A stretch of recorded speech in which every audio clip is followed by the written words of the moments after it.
Debemos acabar con la palabra Dios, cristianismo y Cristo, y no tanto por un afán ateo o un afán antirreligioso en sí mismo, sino porque, por desgracia, hay tanta carga histórica en esas palabras que difícilmente te puedes acercar a una experiencia real o vital de lo que podría implicar o señalar esa idea a través de la educación o de la carga histórica que mantienen esas palabras. Leyendo autobiografía de un gurú del escritor Mukunda, me encontré con que hay una diversidad de experiencias de índole espiritual y dentro de ellas algunas se asocian mucho al tipo de narraciones de lo que hizo Jesús en la tierra. Claro está que él para nada estaba pensando cuando tuvo este tipo de experiencias en la figura de Cristo, sino él procede de la India y, por ejemplo, cuando señala que su maestro, su gurú, ayudaba a sus discípulos sufriendo el karma de ellos para ayudarles a estar más cerca de su propia iluminación, tenía una actitud que comparadamente él señalaba una vez que conoció la visión de Occidente sobre Jesús con lo que hizo Cristo, pagar por el pecado de sus discípulos y del mundo. Independientemente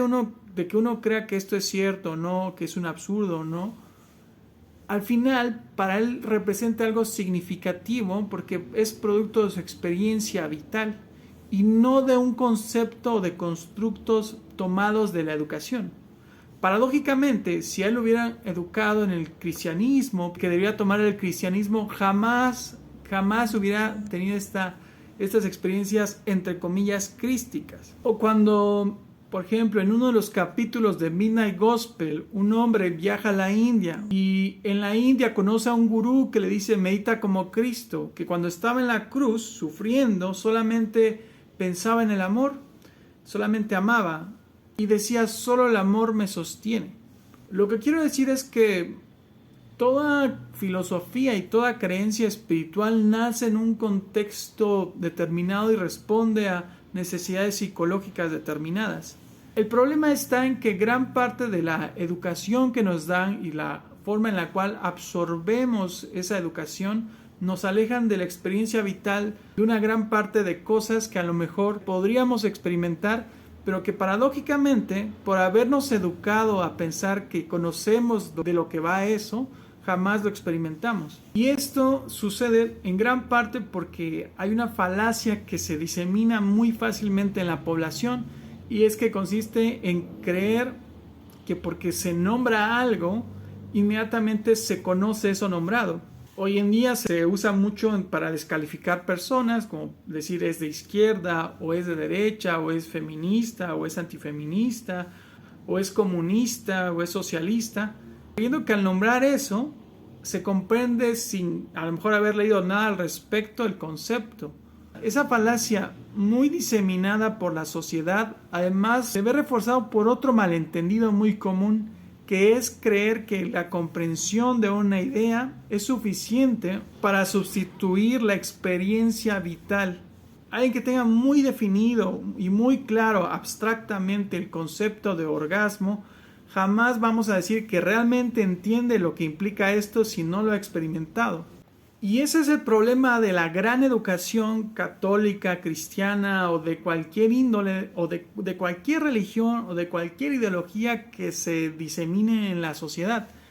Y es que el común de la gente cae en la falacia de creer que porque ha nombrado algo o entiende una comprensión abstracta de lo mismo, es sustituible o equivalente a tener una comprensión cabal, lo cual evidentemente es falso. A lo que voy es que las narraciones dadas en este libro de historia de un gurú, que alguien podría llamar que son crísticas,